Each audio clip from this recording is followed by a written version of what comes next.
Hey guys, I'm Tony and you are watching Everything Nicaragua, brought to you by Costa Mar Beachfront Properties here in Hacienda Iguana. Today I am at Dub's Wine Bar and I'm going to talk to you about business plans for the new business barns here in Nicaragua.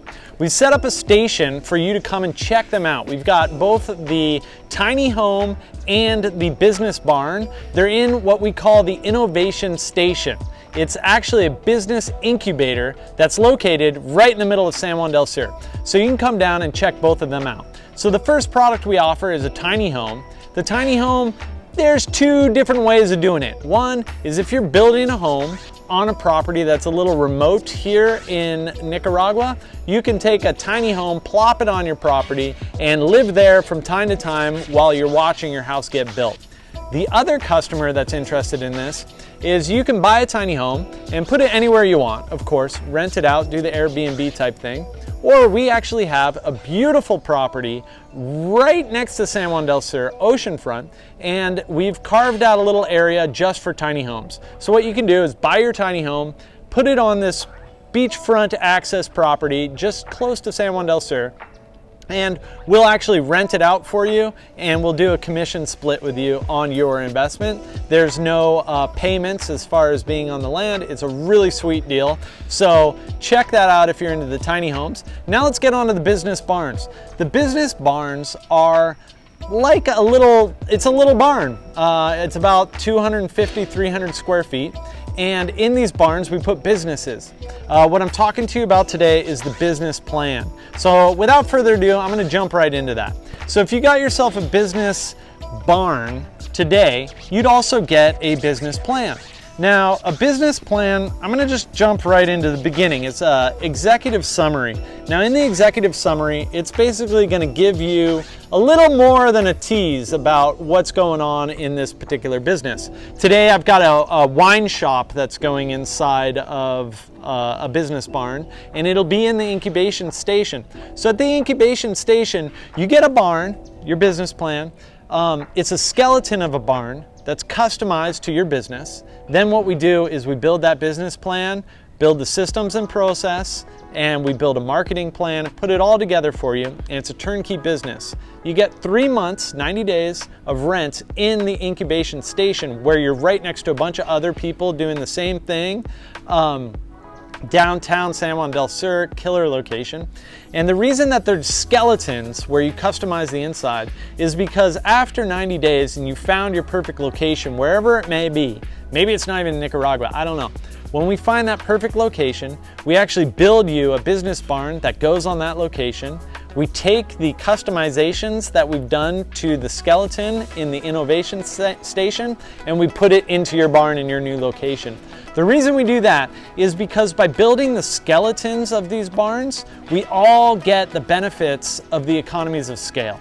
So building the same skeleton over and over and over is much less expensive than building one and then taking it apart to move it to your new location. We actually just take the customizations and put it on a different skeleton. So that's a little bit about how it works. Now with your business plan, you're gonna see, you know, the first thing might be the pitch. You probably saw a pitch online. A pitch is a very short version of the business plan. It's gonna say like the problems that it's solving, the solutions that it offers, a little bit about who's doing it, why I work with them, and then it's gonna go into the marketing strategy a little bit and, you know, wet your whistle, say, hey, that's pretty cool, I'd like to learn some more. And then a little bit on the financial projections. So you're gonna see kind of the revenue, you're gonna see a 3-year is about as far out as we like to go. I like to go in business plans. I've written so many business plans that I've never seen one stick to that 5-year. So we do a 3-year of revenue, your expenses and costs, and then your potential profits there. So if you see that, and you're interested in it, then we get into a business plan and we're going to start off with that executive summary. The executive summary, we're talking what are the problems here. As a business plan reviewer I was an advisor on the Economic Development Commission there in British Columbia, and to do with wine and tourism, if you had a business coming into town, I'd review that plan and see if I could find any holes for you to avoid some pain. And every time a business would fail, I could tell you it was one of these 5. 1, they didn't have a business plan. And the business plan really helps you find out how much money you're gonna need to be able to pull it off and if it's gonna work. That's kind of what this does. And if you can't come up with a rock solid business plan, then chances are slim that you're gonna execute a rock solid business. So first thing is a business plan. Second is a marketing plan. Most of the businesses that I've reviewed that failed didn't have a marketing plan. They didn't have a disruptive, innovative marketing plan. So it didn't matter how good their service product was, they just didn't have a way to bring it to market. The next is the wrong location. I've seen it time and time again. It's happened to me several times. I've had the wrong location, and the wrong location will kill a business. So with these business barns, we talk a bit about the solutions after this. One of the solutions is it's movable. So if the environment around you, even if you have a great location, and the environment around you changes, you're right next door to the hospital goes under, now you don't have that traffic, your business is gonna fold. Well, let's just move that baby. So we limit those liabilities. We turn it into an asset. We make it movable. No operations manual. That's one of the biggest things, is that people manage people. So even if you get great people, in about 5 years, those people will most likely move on to something else. And now you got to bring in a new person. And if that person doesn't do things the way the last person did, the business winds up failing. So an operational manual is a checklist of what needs to be done to turn this investment into this return, and how it's done. So the system of how it's done, and then the process showing exactly this is how it's done. So an operational manual, if a business has that, it's much more likely to succeed than if you're just kind of showing somebody how to do something and say, keep doing it that way. Checklist, a system, and a process. And then the last thing is that efficient financing. You start out with a bunch of money, you spend it, you run out of money, you don't get to continue. And if you had a business plan in the middle of there, you probably would have found out the right amount of money when you needed to get it and be able to extend your chances of making a successful business. So in this plan, we then go over why this plan will work. It's got a rock solid business plan. It comes customized for the business of your dreams. Now there's two businesses that we've identified as customers for this. One is an established business. If you have a kick-butt established business and you want to franchise it, we're not going to sit here and tell you how to do your business. If you have an established business and it's working, I'm not going to tell you how much wine you're going to sell. I'm not going to tell you how to sell it, all that. What I am going to do though is make what you're doing explainable to somebody who wants to buy your business when you franchise it out. So that's the business plan for an established business now wants to franchise out their business. We basically do the business plan for franchisee. The other is the person who wants to start their own business. Maybe has never started a business before, or maybe this is a new type of business for them. We write up this business plan. And in there, you're gonna see, it's gonna come up with we have just a disruptive, innovative marketing plan that is just gold. It's fantastic. We have the wrong location covered. You can move this thing. We start you in that innovation center where you get to be hands-on, learning the systems and process, tweaking things, getting it ready, learning the right location for your thing. 90 days you got. If you need more time, you can just rent the space for longer. You basically are going to learn your business, then you're going to put it in the right place and off to the races, and then hopefully repeat it, and open many locations so that you can service as many people as possible. Then that operational manual, that really gets cool. I'm going to jump right through into the meat and the potatoes of this. So your executive summary is going to go on what the problems are, why us, the competition, identify all that, your expectations, what you're going to sell, how you're going to sell it, how did you come up with those numbers of what you think you're going to sell. We have just it's a rock solid way of finding those numbers, a no BS statement, if you will. And it comes to do with reverse engineering what you're going to sell, how much you're going to sell it for. It's really cool. It's all in this business plan. So again, the target market, where we're going is the innovative systems and process operators manual. So what we have here is a daily checklist, and they're all done with QR codes. So you QR code this right here, and it'll take you to a live form with check boxes. Any phone works, and you can check the boxes as the day goes on. So from unlocking the front door, turning on the open sign, turning on the music, cleaning the coffee machine. Now, that's a checklist. That doesn't necessarily get you to stop managing people. You're still managing people because you said make coffee.